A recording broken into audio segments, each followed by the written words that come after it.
આગળ જોઈએ. યાવદ દેહ મનઃ પ્રાણ બુદ્ધ્યાદિશ્વ વિમાનવાન તાવત કર્તૃત્વ ભોક્તૃત્વ સુખ દુઃખાદિ ભાગ ભવેત.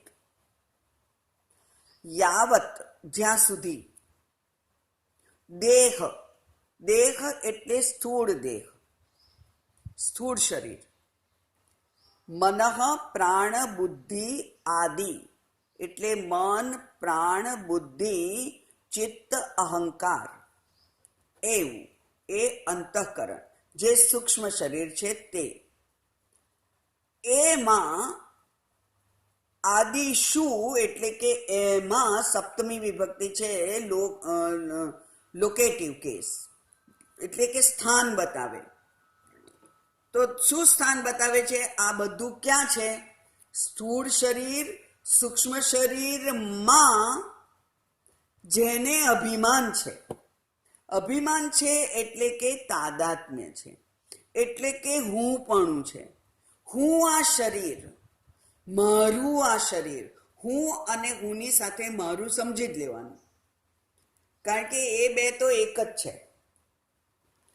એટલે કે હું આ શરીર, હું આ મન, હું આ બુદ્ધિ, એવું જ્યાં સુધી ભાન છે તાવત ત્યાં સુધી કર્તૃત્વ ભોક્તૃત્વ સુખ દુઃખ આદિ ભાગ ભવેત એટલે એ ત્યાં ભોગવાનું, ભાગ એટલે ભોગ, ભોક્તૃત્વ ત્યાં રહે છે. હું કાળો, જાડો, સ્થૂળ, કદરૂપો, મને લોકો મારી ટીકા કરે, લોકો મારી નિંદા કરે, લોકો મારા ઉપર હસે, જ્યાં સુધી હું કાળો, હું કદરૂપો એવી બુદ્ધિ છે ત્યાં સુધી એ લોકો નિંદા કરે તો દુઃખ થવાનું જ છે. પણ શરીર કાળું છે, શરીર કદરૂપું છે, એ હું નથી, મારી નિંદા કરતા નથી. સરસ એક શ્લોક છે કે લોકો નિંદા કરતા હોય ને, નિંદા એટલે ટીકા, સાદા અર્થમાં નિંદા એટલે ટીકા, કોમેન્ટ જેને કહીએ છીએ કે કેટલો પેલો જો પેલો જાડિયો જાય છે, આ પેલી લાકડી જાય છે, કે ખાવા જ મળતું ના હોય એવી છે, ટીકા કરે અથવા વખાણ કરે, અથવા વખાણ કરે. કોઈ છોકરો જતો હોય, બોર્ડમાં એનો 5મો નંબર આવ્યો હોય તો પેલા કે જોજો પેલો છોકરો જાય છે ને એનો બોર્ડમાં 5મો નંબર આવ્યો, બહુ હોશિયાર છે, એટલે પેલો ફૂલાય, હું હોશિયાર, હું આવો, મને તો ગોલ્ડ મેડલ મળ્યો, હું ડૉક્ટર, હું વકીલ, હું બહુ પૈસાદાર. આ પેલા જે અત્યારે પેલા ભાઈ જઈ રહ્યા છે, આ કાળી કાળીમાં જે જાય છે ને, એ અમારા વિદ્યાનગરના નગરપાલિકાના પ્રમુખ છે. એમ? વાહ, નગરપાલિકાના પ્રમુખ, એટલે એ ભાઈ ફૂલાઈ ગયા. જે કોઈ ઉપાધિ મને મળે છે તે જવાવાળી છે. જે કોઈ ઉપાધિ છે તે કાં તો શરીરને આધારે મળે છે, મનને આધારે મળે છે, અથવા બુદ્ધિને આધારે મળે છે, અને એ હું નથી. ભગવાને તો સાવ સાદી ભાષામાં 10મા અધ્યાયમાં ભગવદ્ ગીતામાં કહી દીધું, બુદ્ધિ બુદ્ધિમતામહમ, તેજસ તેજસ્વિનામહમ, બલમ બલવતામહમ. તો તમારામાં બળ છે, બુદ્ધિ છે, ચાતુર્ય છે, શક્તિ છે, સુંદરતા છે, એ કોની છે? મારી નથી, એ તો ભગવાનની છે. ભગવાન કે છે સુંદરતા રૂપે હું છું. તો એમાં મારે ક્યાં ગર્વ લેવાનું થયું? મારાથી એના માટે ગર્વ લેવાય નહીં. અથવા ટીકા કોઈ કરે તો એ મારી ટીકા નથી, એટલે કે ખંખેરી નાખવાનું. એ મને અડકે તો મને દુઃખ થાય, અડકે જ નહીં ને, કારણ કે હું છું જ નહીં. હું નથી તો એ મને કેમ અડકે? શરીરમ યદિ નિંદ્યેત સહાય કૃત, એ લોકો તો મને સહાય કરે છે, કારણ કે શરીર તો નિંદાયુક્ત જ છે, નિંદા લાયક જ છે. કોઈનું શરીર પરફેક્ટ નથી, પૂર્ણ નથી. એટલે આપણે એક વખત જોયું હતું કે પેલી વિશ્વ સુંદરી હોય એ પણ મેકઅપ કરવો પડે એને. અને આ બધા ભલભલા એક્ટર લોકો, આપણને તો એમને પડદા ઉપર જોઈને જ બહુ આનંદ થઈ જતો હોય. એટલે જેવા એ પડદા પર દેખાતા હોય એવા જ એમણે એમના ઘરનો ઉમરો ઓળંગે ત્યારે દેખાવું પડે. એટલે કે એમની બ્યુટિશિયન એમના ઘરમાં જ હોય, હાજર જ.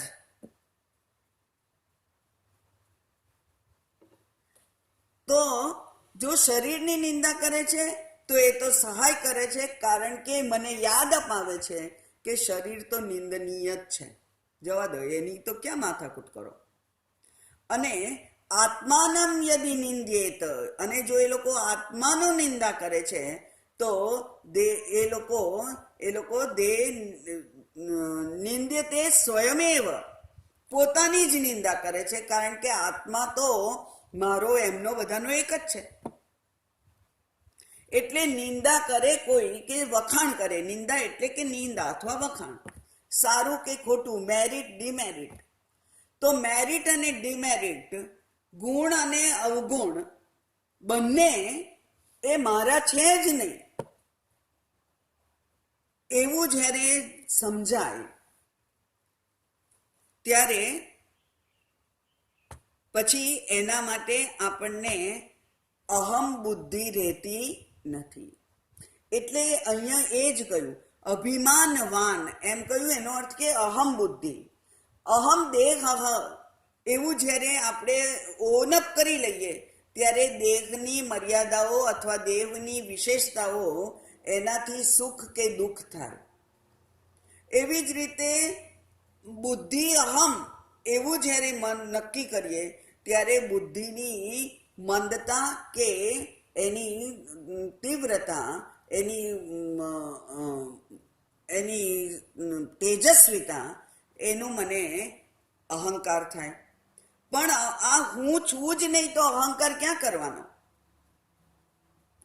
એટલા માટે યાવત અને તાવત વાપર્યું છે.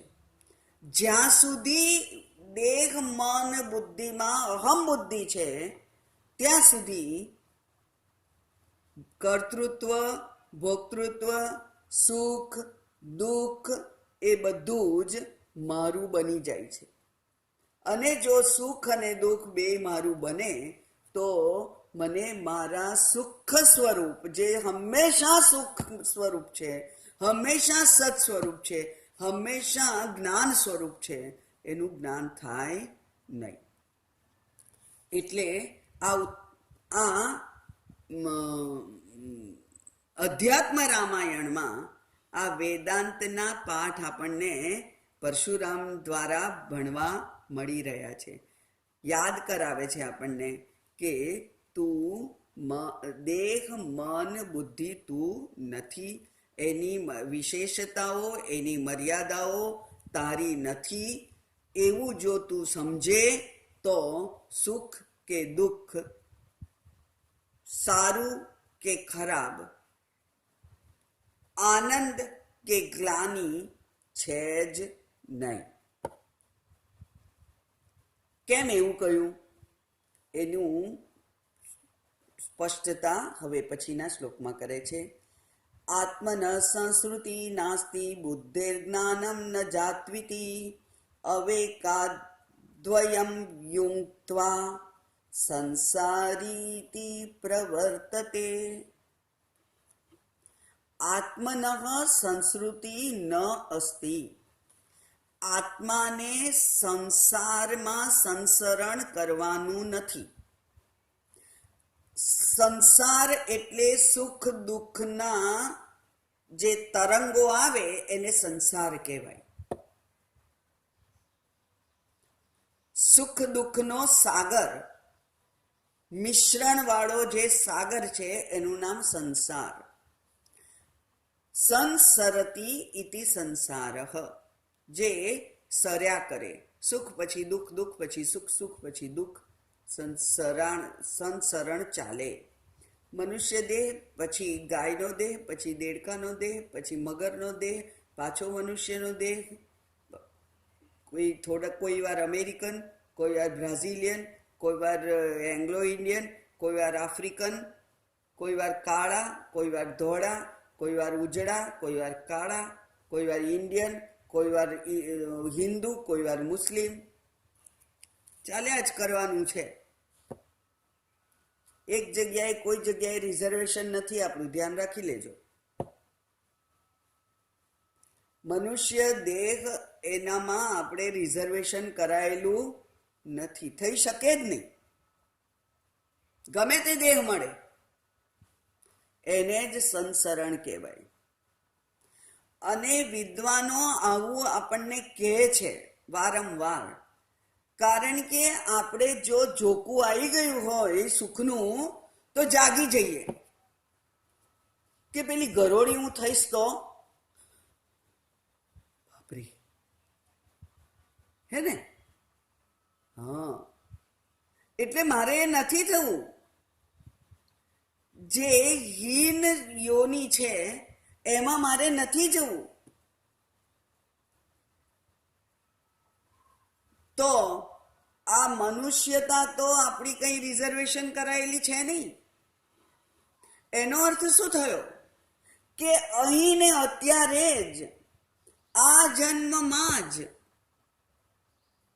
આ દેહ મળ્યો છે, મનુષ્ય દેહ, બુદ્ધિ મળી છે, જ્ઞાન પ્રાપ્ત કરવાની સગવડ મળી છે, શાસ્ત્ર પ્રાપ્ત થયું છે, ગુરુ પ્રાપ્ત થયા છે, તો હું પ્રમાદ કરું નહીં. સિદ્ધ કરીને જ રહું, નહીં તો સંસાર ચાલુ છે. સંસરણમ આત્મનઃ સંસ્કૃતિ નાસ્તિ. જો હું મને શરીર માનું તો સુખ દુઃખનો ચક્ર છે જ. જો હું મને શરીર, મન, બુદ્ધિ માનું તો મારે આ 84 લાખ ફેરામાં ફરવાનું જ છે. પણ આત્મા જો હું માનું, હું આત્મા છું, હું ચૈતન્ય છું, તો મારે તો શરીર નથી, મન નથી, બુદ્ધિ નથી, કોઈ મર્યાદા નથી. કોઈ ટીકા ના કરે, કોઈ પ્રશંસા ના કરે, બધાનું એક જ સરખું છે. એટલે આત્મનઃ, આત્મામાં તો સંસ્કૃતિ, જન્મ મરણના ચક્રની કોઈ શક્યતા જ નથી. બુદ્ધેહે જ્ઞાનમ ન જાતું ઇતિ, અને બુદ્ધિમાં જ્ઞાન થતું નથી. કારણ કે જાતું કયું, અહીંયા જન્મે છે. જ્ઞાન જન્મતું જ નથી. હું જ્ઞાન સ્વરૂપ છું. એ જે જ્ઞાન સ્વરૂપ છે એની મને જાણ થાય છે, એની મને ઓળખાણ થાય છે. જ્ઞાન જન્મતું નથી, કારણ કે જ્ઞાન તો ચૈતન્ય છે અને બુદ્ધિ તો જડ છે. જે જન્મેલું હોય એ જડ કહેવાય ને, જનિત્વા જડમ. બુદ્ધિ તો જન્મેલી છે, અંતઃકરણ જન્મેલું છે. જન્મેલું છે એનો અર્થ કે એ જડ છે. એટલે બુદ્ધિમાં જ્ઞાનમ ન જાતું, જ્ઞાન નથી જન્મતું. એટલે બુદ્ધિ ઉપર તું અહમ બુદ્ધિ ના કરીશ. બુદ્ધિ ઉપર તું ગર્વ ના લઈશ કે હું તો બહુ બુદ્ધિશાળી છું, એટલે મને તો કોઈ સંસરણ, મારે તો જન્મ મરણનું ફેરા છે જ નહીં. ના ના, હું જાણું છું એમ નહીં. હું જાણું છું, હું નિશ્ચય છે મારો, એ જ અંતિમ નિર્ણય છે કે હું ચૈતન્ય આત્મતત્વ છું, હું આ બુદ્ધિ નથી. એટલે બુદ્ધિને પણ ડિઝોન કરવાની છે, એને પણ આપણે છોડી દેવાની છે, એ પણ હું નથી. એમ જ્યારે ચૈતન્ય એકલું જ હું છું, અહમ ચેતન આત્મા અસ્મિ, એમ જ્યારે જાણ્યું ત્યારે પછી શું છે? સંસ્કૃતિ થતી નથી. કેમ એવું થયું? કારણ કે અવિવેકને કારણે જ સંસારી ઇતિ યુક્ત્વા પ્રવર્તતે. અવિવેક સાથે જોડાઈ જવાને કારણે મારી સંસ્કૃતિ છે. પણ જો હું અવિવેક ના કરું, અવિવેક દ્વારા એ બે ભેગા થઈ ગયા છે, જડ અને ચેતન બે ભેગા થઈ ગયા છે, અને મારી સમજ એમાં થાપ ખાઈ જાય છે. મારી સમજ ત્યાં સ્પષ્ટ રહેતી નથી. કેમ? કારણ કે જૂના સંસ્કારો દ્વારા, વાસના દ્વારા, અનાદિ અવિદ્યા દ્વારા મને આ શરીર, મન, બુદ્ધિ યુક્ત અહંકાર, અહમ અસ્મિ એમ જ માનેલું છે. એટલે આ બધી તકલીફ છે. જો હું એ અવિદ્યાના પાશમાંથી, પકડમાંથી છટકી જાઉં અને મારા સત સ્વરૂપને હું જાણું, તો વિવેક કરી શકું, તો પછી ત્યાં સંસાર રહેતો નથી. એટલે જડત્વનો નિષેધ અને ચેતનત્વનો અન્વય, આ બંને મારે કરવા જ પડે. બરાબર? જડત્વનો નિષેધ. અવિવેક એટલે શું? વિવેક આપણને શીખવાડ્યું છે કે આત્મા, અનાત્મા, જડ, ચેતનનો વિવેક કરવાનો. વિવેક કરવો એટલે છૂટું પાડવું. અને આ છૂટું પાડવાનું જ્યારે રહી જાય છે, ત્યારે જ દ્વયમ યુક્ત્વા. દ્વયમ એટલે બે. શરીર, મન, બુદ્ધિ અને આત્મા, ચેતન, એ બે ભેગા થઈ જાય છે. અને એટલે કે અહીંયા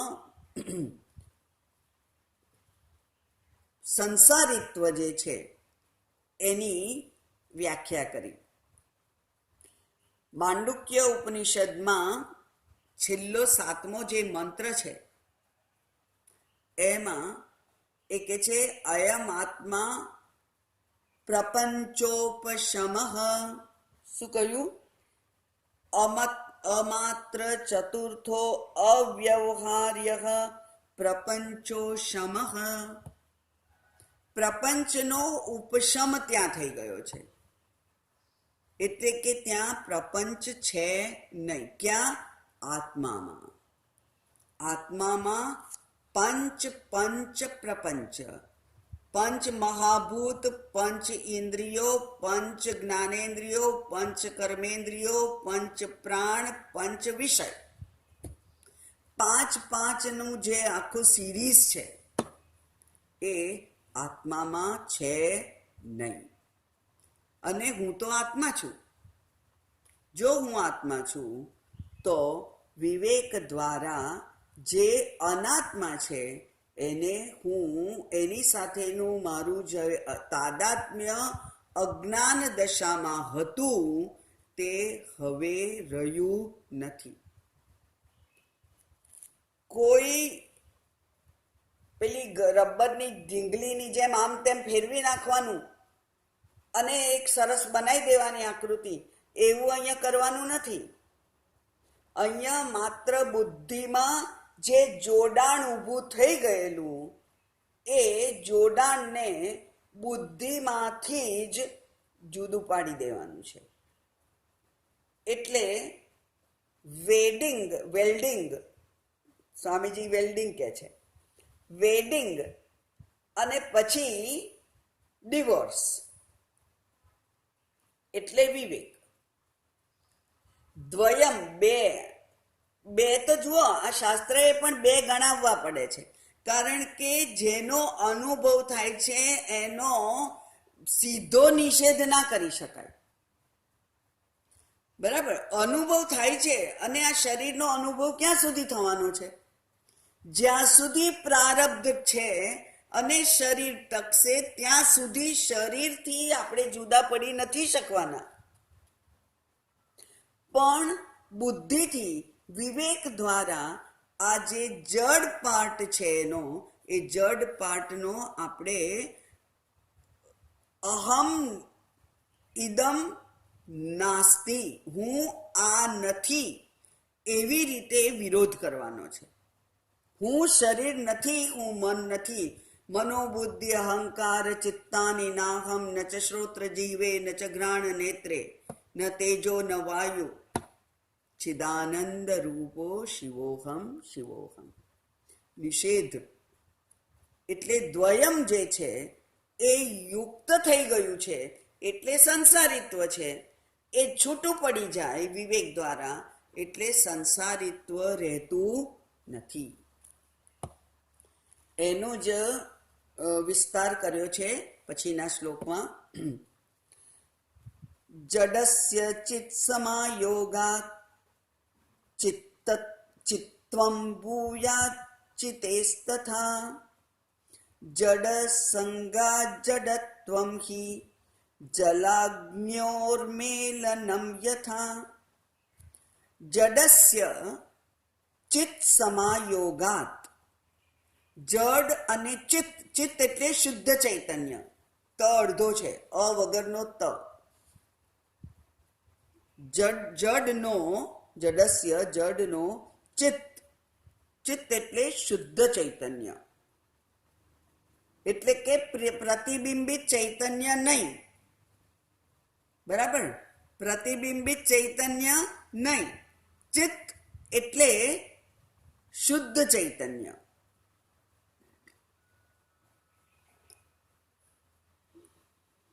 એટલે જડ સાથે ભળી ગયા વગરનું ચૈતન્ય, સર્વવ્યાપી ચૈતન્ય.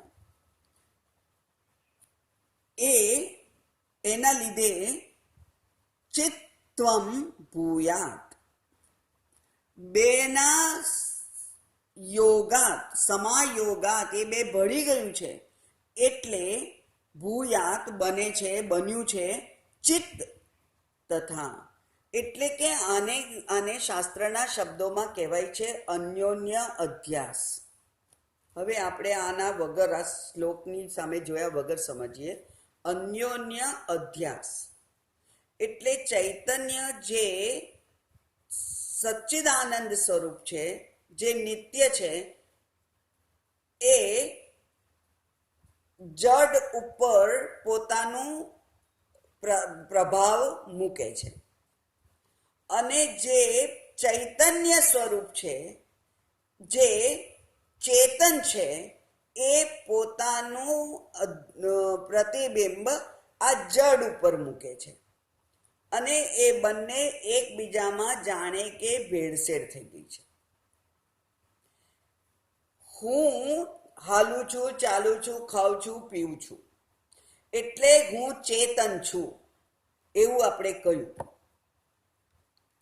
આ ચૈતન્યનું આભાસ, ચૈતન્યનો પ્રભાવ જડ શરીર ઉપર પડ્યો છે એટલે જડ શરીર ખાલે છે, ચાલે છે, વગેરે છે.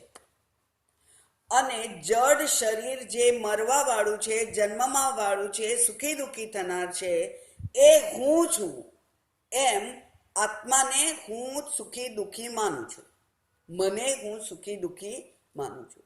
એટલે જ્યારે હું બોલું છું ત્યારે આપણો હું વિશેનો વિવેક સ્પષ્ટ રહેતો નથી.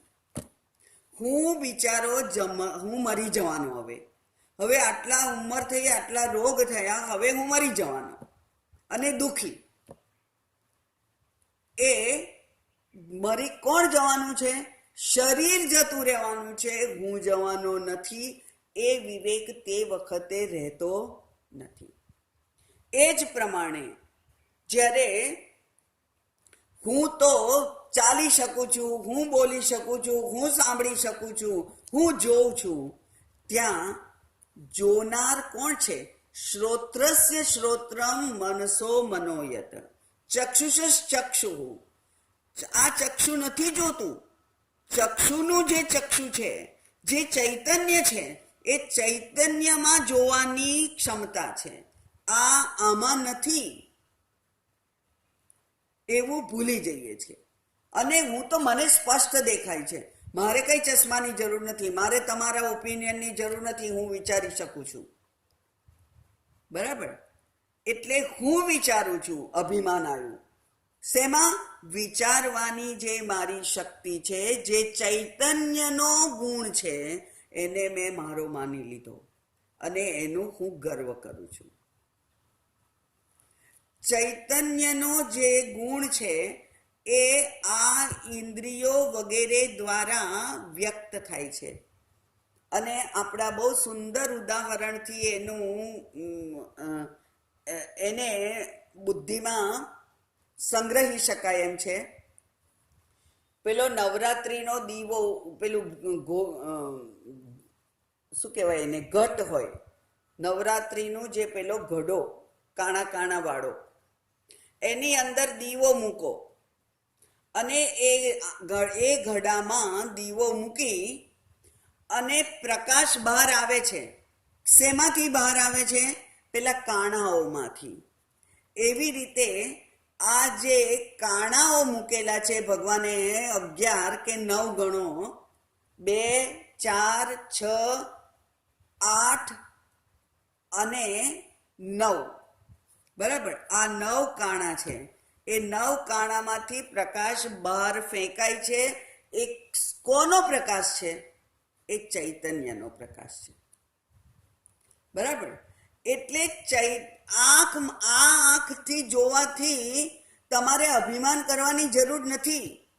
કારણ કે અંદર પેલો દીવો ના હોય તો આ આંખમાંથી પ્રકાશ બહાર ફેંકાઈ શકવાનો નથી. એટલું સમજીએ આપણે તો, હવે તો નવરાત્રી નજીક આવી ગઈ છે, એટલું સમજીએ તો ખબર પડે કે હું આ ચૈતન્ય, હું તો દીવો છું, આત્મા છું. હું તો આ પેલો કાણાવાળો ઘડો હું નથી, કુંભ હું નથી. કુંભ તો સાધન છે અને એના કાણાઓમાંથી પ્રકાશ બહાર ફેંકાય છે. એ જ બતાવે છે કે અંદર દીવો છે. એ જ પ્રમાણે આ જે ચક્ષુરેન્દ્રિય વગેરે જે છે એ તો સાધન છે. ચૈતન્યને કામ કરવામાં, ચૈતન્યના અનુગ્રહ વગર એ કામ ના કરે. એવું જ્યારે હું ભૂલી જાઉં છું ત્યારે એનું હું ગર્વ લઉં છું, અભિમાન લઉં છું. એની સાથે મને તાદાત્મ્ય થાય છે. અને તાદાત્મ્ય થાય એટલે શું થાય?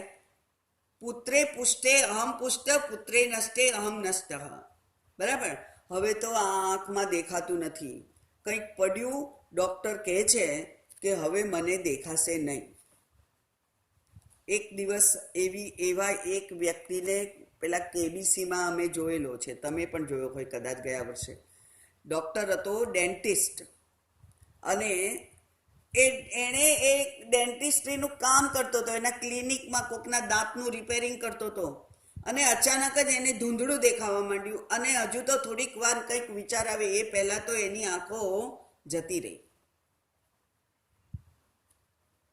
આંખનું તેજ જતું રહ્યું અને એ બિચારો દુઃખી થઈ જાય કે અહમ અંધઃ, હું તો આંધળો થઈ ગયો, હવે હું આંધળો થઈ ગયો, હું આંધળો થઈ ગયો, હું આંધળો થઈ ગયો. એટલે કે હું દુઃખી થઈ ગયો. આંખની સાથેનું તાદાત્મ્ય છે એટલે એની જે તેજસ્વીતા છે એના મને ગર્વ થાય છે, અને એની જે મર્યાદા થાય એનાથી હું દુઃખી થઈ જાઉં છું. પણ હું આંખ નથી, હું કાન નથી, હું નાક નથી, હું આ સ્વાદેન્દ્રિય સ્પર્શેન્દ્રિય નથી. એવું જ્યારે મેં નિશ્ચય કર્યો હોય ત્યારે એની જે વિશેષતા છે એની સાથે પણ મારે તાદાત્મ્ય નથી, એના મર્યાદા છે એની સાથે પણ મારે તાદાત્મ્ય નથી. તો હું સુખી કે દુઃખી થવું નહીં. એનો હું દ્રષ્ટા છું. હું નથી જોઈ, આંખ નથી જોઈ શકતી, હું એ નથી જોઈ શકતી એવી આંખનો દ્રષ્ટા છું. નથી આંખ નથી જોઈ શકતી એવું મને કેવી રીતે ખબર પડી? મને જ ખબર પડી ને, ડોક્ટરને નહોતી ખબર પડી. મને જ ખબર પડી કે હું હવે જોઈ શકતી નથી. તો હું તો દ્રષ્ટા છું, અને દ્રષ્ટા તો ચેતન છે. પણ મેં મારી જાતને આ જોનાર, સાંભળનાર, સ્વાદ કરનાર, સ્પર્શ કરનાર માની લીધો, અને એના પુષ્ટ થવાથી હું ખુશ, અને એનું પતન થાય, એની મર્યાદા આવે તો હું દુઃખી, તો પછી સુખી દુઃખી ચાલ્યા જ કરવાનું છે. એમાંથી છૂટવું હોય તો તાદાત્મ્યનો નિષેધ. હું શરીર, મન, બુદ્ધિનો નિષેધ નહીં. એ બધું છે, પણ એ હું નથી. એ નિષેધ. બરાબર? એ જ્યારે થાય ત્યારે એ કે છે કે જડ સંગા જડત્વમ હિ, એટલે સંગને કારણે જડત્વ આવ્યું, તેજસ્વીતાના કારણે તેજસ્વીતા આવી, અને આપણે એ બેને ભેગા કરી દીધા. એટલે કે આત્માનો તેજસ્વીતા શરીર ઉપર અને શરીરની જડતા આત્મા ઉપર, અને બંને માટે હું જ શબ્દ વાપરીએ આપણે, એટલે આપણે આ ગૂંચવાડો થયેલો છે. બીજો એક શબ્દ હોત તો ગૂંચવાડો ના થાત. હું જ વાપરવું પડે છે, અને આ હું છે ને એ જ બધા જ જડનું મૂળ છે, બધા દુઃખનું જડ છે, મૂળ છે. એટલે આ હુંને આપણે બરાબર વિવેકપૂર્વક સમજવો પડે. બરાબર? બાકીનું હવે આવતા વખતે જોઈશું. ઓમ પૂર્ણમદ પૂર્ણમિદં પૂર્ણાત પૂર્ણમુદચ્યતે પૂર્ણસ્ય પૂર્ણમાદાય પૂર્ણમેવાવશિષ્યતે. ઓમ શાંતિ શાંતિ શાંતિ. હરિ ઓમ. શ્રી ગુરુભ્યો નમઃ. હરિ ઓમ.